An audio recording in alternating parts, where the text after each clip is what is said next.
Alors le théâtre, cet art dont tout le monde se moque, qui n'évoque pour n'importe quel étudiant en commerce qu'un passé très passé, l'ancien monde avec ses perruques, ses alexandrins à l'image d'un vieillard improductif et gâteux, dont l'interminable agonie coûte si cher.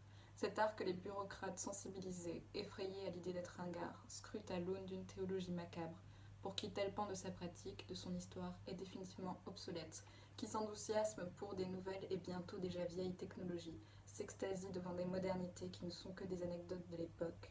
Cet art qui n'est plus dans le regard des vrais décideurs au mieux qu'un exotique passe-temps, indolore, le prétexte à quelques sorties tardives et conjugales, plus événementielles qu'une banale sortie au cinéma. Cet art qui n'est pour beaucoup supportable que lorsqu'il est de stand-up, drôle, évident, conforme à l'attente, ajusté à son teaser, vu à la télé. Cet art, à quoi peut-il donc bien encore servir?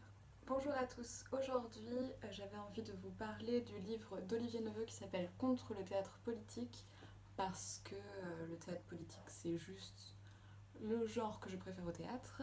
Généralement j'aime l'engagement dans tout ce qui est artistique parce que j'aime la combinaison de la forme et du fond. J'apprécie aussi la dimension contestataire, engagée. Et surtout dans le théâtre, ce qui est intéressant, c'est que puisque c'est une prise de parole devant un public, autant qu'il y ait une parole, autant qu'il y ait un débat, autant faire en sorte que les choses bougent. Et aussi parce que je suis quand même assez fascinée par la pédagogie et par l'idée de transmission. Pédagogie, politique, théâtre, c'est juste ce que j'apprécie le plus. On ne voit que le fond et plus du tout la forme. Donc c'est un espèce de traité, de pamphlet pour que le théâtre politique renoue avec le théâtre d'art. Le livre se départage en 3 parties. Premièrement, la dépolitique culturelle. Deuxièmement, du trop de réalisme. Et troisièmement, l'art du théâtre. Donc, dans la première partie, la dépolitique culturelle, pour Olivier Neveu, l'objectif du théâtre politique, c'est d'incarner des rapports scientifiques et des faits d'actualité ou des problématiques sociales, et donc d'incarner par un supplément de vie. Et pourquoi pas, dans certains cas, d'amener des témoins pour incarner une cause. Et tout cela dans le but d'émouvoir, de toucher le spectateur, et il réalise aussi toute une grosse critique sur les faits que les acteurs de théâtre et metteurs en scène de théâtre politique veulent transmettre chez le spectateur. Ce qu'il critique aussi, c'est l'espèce de vision un peu naïve du théâtre, de vouloir contribuer au vivre ensemble. Et ça me fait totalement penser au spectacle Nous l'Europe, Banquet des Peuples, qui, par son titre déjà, Banquet des Peuples, appelait justement à la réunion sur scène, encore plus dans la scène finale, où l'on demandait aux spectateurs d'aller sur scène pour danser avec les comédiens et donc de créer une espèce d'unité. La volonté de mettre plusieurs personnes d'origine européenne différentes, de les faire parler, montrer qu'ils ont le même destin, que la politique agit de la même façon sur eux. Juste le fait d'avoir ça avec tout le monde, ça recrée un espèce de vivre ensemble, une union, un banquet des peuples. Ensuite, l'autre objectif que Neveu pointe, c'est la volonté d'adoucir les fractures sociales par rapport à l'échec de la politique. Ce qu'on peut voir totalement dans la pièce J'ai pris mon père sur mes épaules, qui est ma pièce coup de cœur de l'année, dans un HLM, la vie des personnes, de montrer les fractures sociales, de montrer comment ça se passe pour eux, avec des références à des actualités. Ce livre n'est pas centré uniquement sur le théâtre politique, mais aussi va définir le rôle du théâtre et notamment 3 missions du théâtre. La première mission est de divertir, la deuxième est la production de valeurs et troisièmement la pédagogie, notamment dans la volonté de diffuser les bonnes mœurs et de créer une apparence d'inclusion sociale. La critique de Neveu se fait aussi sur le choix des thématiques politiques, sur la violence sociale et la domination extérieure.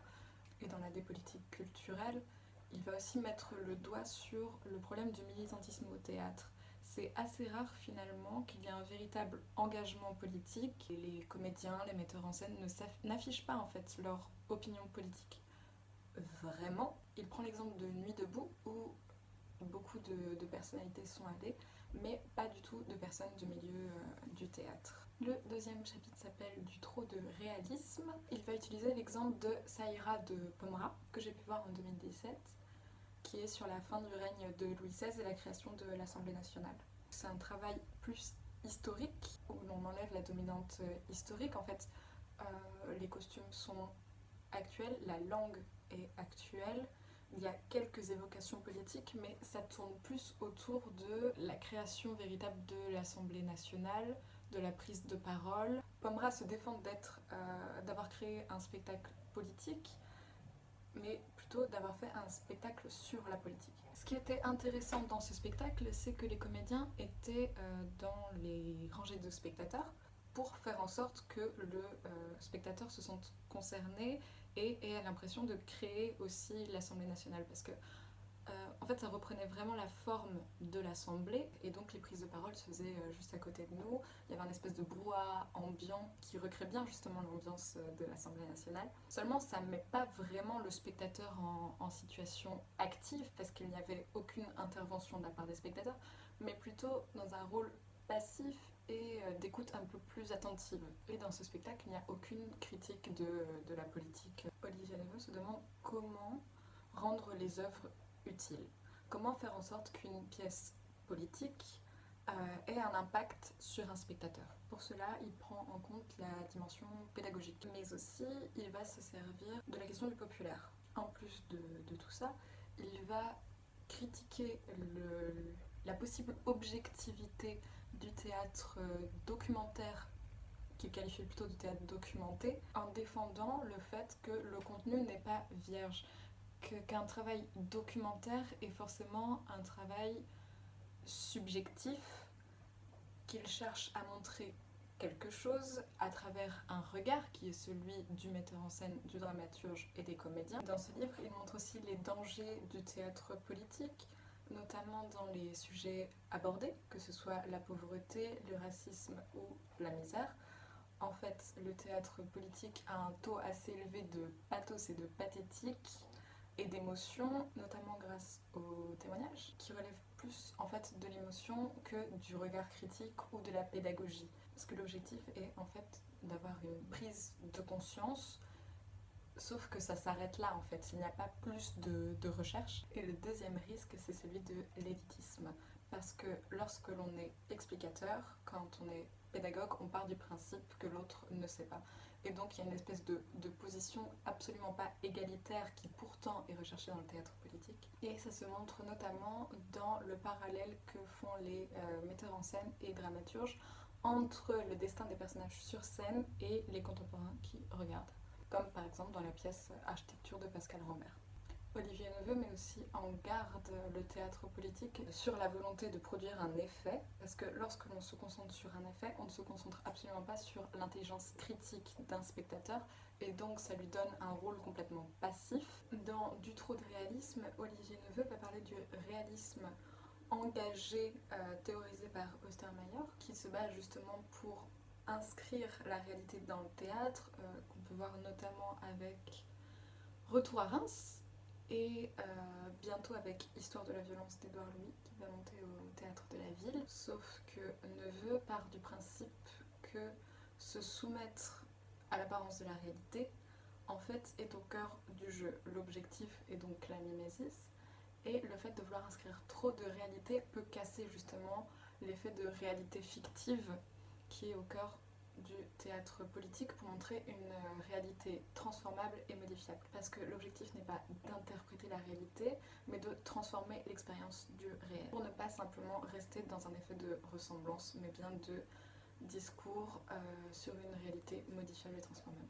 La dernière partie s'appelle L'art du théâtre, où Olivier Neveu va expliquer sa volonté de faire en sorte que la forme rejoignent le fond, qu'il y ait un travail esthétique avec le politique. Parce que le danger aussi du théâtre politique, c'est d'avoir des dispositifs toujours semblables, avec une habitude des formes, une subversion qui n'est absolument pas éternelle.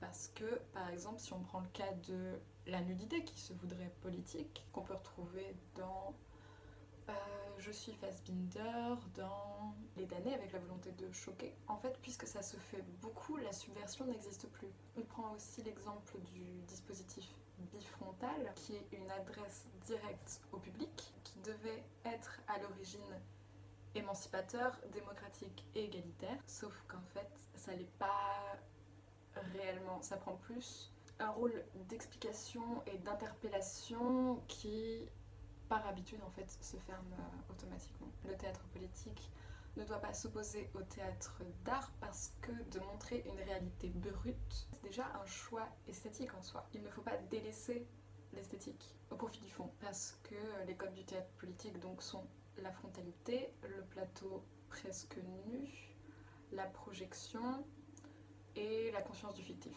qui participent à la création d'une illusion et donc du théâtre et pas simplement à un discours politique. L'autre problème qu'Olivier Neveu va pointer, c'est le problème de décalage entre l'actualité et la représentation finale parce que entre temps il faut qu'il y ait un projet, des répétitions et donc il y aura forcément un décalage.